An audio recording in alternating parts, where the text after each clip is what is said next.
दोस्तों ये वीडियो उन पतियों के लिए है जिनकी पत्नी ने उनके ऊपर मेंटेनेंस का केस लगा दिया है दोस्तों। और कितने समय के बाद में अगर पत्नी ने 125 सीआरपीसी का केस किया है, मेंटेनेंस का केस किया है, तो उसको भी खारिज कराया जा सकता है। दोस्तों वीडियो को पूरा देखिएगा, लाइक कर दीजिएगा, शेयर कर दीजिएगा, सब्सक्राइब कर दीजिएगा। आधी अधूरी जानकारी किसी के लिए फायदेमंद नहीं होती है, अंत तक देखिएगा ताकि आप पूरे प्रोसीजर को समझ सकें कि अगर पत्नी ने 125 सीआरपीसी में मेंटेनेंस का केस किया है तो कितने समय बाद या उसे आप कैसे खारिज करवा सकते हैं।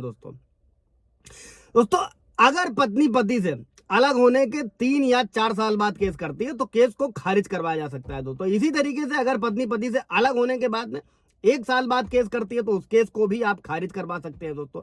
यानी कि हर केस का एक आधार होता है दोस्तों, एक समय होता है, और उस समय के बाद में अगर पत्नी पति के ऊपर केस करती है तो उस केस को खारिज करवाया जा सकता है दोस्तों। और अगर पत्नी 125 सीआरपीसी का केस लंबे समय के बाद में करती है तो उस केस को भी आप खारिज करवा सकते हैं दोस्तों। अभी दोस्तों ये कौन सा टाइम पीरियड है, कौन सा समय है जिसको गुजर जाने के बाद पत्नी केस नहीं कर सकती है दोस्तों, और किए हुए केस को भी खारिज करा सकते हैं दोस्तों। यहां पे एक चीज क्लियर कर लिएगा दोस्तों कि अगर पत्नी 125 सीआरपीसी में मेंटेनेंस का केस करती है दोस्तों, मतलब भरण पोषण का केस करती है दोस्तों, तो 1 साल तो नॉर्मली उस केस को करने में लग जाता है। लेकिन अगर पत्नी पति से अलग होने के 2 साल के बाद में 125 सीआरपीसी का केस करती है, या फिर पत्नी पति से अलग होने के 2 साल बाद, या फिर इससे अधिक टाइम से अलग रह रही है उसके बाद में 125 मेंटेनेंस का केस करती है, तो भी आप उस केस को खारिज करवा सकते हैं दोस्तों। लेकिन केस को कैसे खारिज करवा सकते हैं इस वीडियो में उसे भी समझते हैं दोस्तों। जय हिंद, नमस्कार, मैं एडवोकेट आशीष मिश्रा। दोस्तों इसको ऐसे समझिएगा कि जब पत्नी 125 सीआरपीसी में मेंटेनेंस का केस करती है तो उसके अंदर पत्नी ये लिखवाती है कि मैं अपना भरण पोषण करने में, मेंटेनेंस में असमर्थ हूं दोस्तों, और मुझे भरण पोषण की जरूरत है। तो आपको क्या करना है दोस्तों, इसी लाइन को पकड़ना और पूरी तरीके से हाईलाइट करना है दोस्तों। और जज साहब के सामने आपको इस लाइन को रखना है कि अगर पत्नी अपना भरण पोषण करने में असमर्थ है तो यहां पर पत्नी को पति से अलग हुए 2 साल का टाइम हो गया दोस्तों, मतलब साधारण शब्दों में 2 साल से अधिक का टाइम हो गया है दोस्तों। तो ये अपना मेंटेनेंस यानी कि भरण पोषण कैसे कर रही थी दोस्तों, तो इस आधार पर आप जज साहब को कन्वेंस करना है दोस्तों, और वहां पर इस आधार पर आर्ग्यू भी करवाना है अपने वकील से, जिससे ये चीजें क्लियर हो सकें कि अगर पत्नी खुद को असमर्थ बता रही है दोस्तों तो फिर इतने समय से पति से अलग है और अपना भरण पोषण कैसे कर रही है।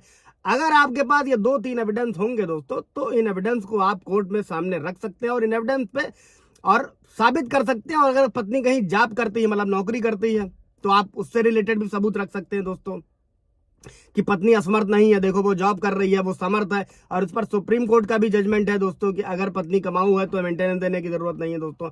अभी अगर जॉब से रिलेटेड चीज है दोस्तों, अगर आपके पास डॉक्यूमेंट है तो कोर्ट में आपको दिखाना चाहिए दोस्तों। अभी हम बात करते हैं दोस्तों कि दूसरे एविडेंस की। अगर पत्नी का फाइनेंशियल बैकग्राउंड मजबूत है तो उसके पास में पैसा है, प्रॉपर्टी है, सब कुछ है, क्योंकि उसके पास पैसा और प्रॉपर्टी सब कुछ है तो वो सक्षम है, काबिल है, तो यहाँ पर ऐसी पत्नी को मेंटेनेंस नहीं देना पड़ेगा दोस्तों।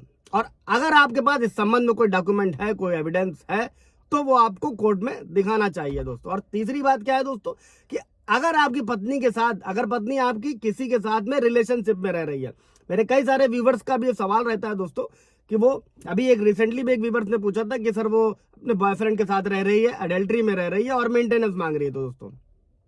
तो इसको ऐसे समझिएगा दोस्तों कि अगर पत्नी किसी के साथ में रिलेशन में है और आपके पास उस चीज का सबूत है दोस्तों, तो किसी के साथ में अगर रिलेशनशिप में रह रही है तो कोर्ट में आप जज साहब के सामने सबूत पेश कर सकते हैं। और जिन सभी बातों से जाहिर हो जाएगा कि पत्नी असमर्थ नहीं है, पत्नी समर्थ है, क्योंकि वो किसी के साथ रह रही है और खुद का भरण पोषण करने में उसको किसी भी मेंटेनेंस की जरूरत नहीं है दोस्तों। अगर ये चीज समझ में आई होगी दोस्तों तो इसको कोई सवाल जवाब इससे रिलेटेड होगा तो कमेंट में पूछ लीजिएगा दोस्तों। और अगर आप कोर्ट के सामने बात रखते हैं कि मेरी पत्नी 2 साल से अलग रह रही है तो मैं उसको मेंटेनेंस नहीं दूंगा, उसको किसी भी मेंटेनेंस की जरूरत नहीं है। लेकिन आपके सामने दोस्तों इन 3 बातों को भी प्रमाणित करना होगा, इन बातों को साबित करना होगा कि ये वीडियो में जो मैंने 3 सबूत आप लोगों को बताए हैं अभी दोस्तों, अगर मैं सबूत आपको कोर्ट में देते हैं तो आप मेंटेनेंस यानी कि भरण पोषण देने से बच सकते हैं दोस्तों। कोई सवाल जवाब होगा पूछिएगा दोस्तों। Thank you.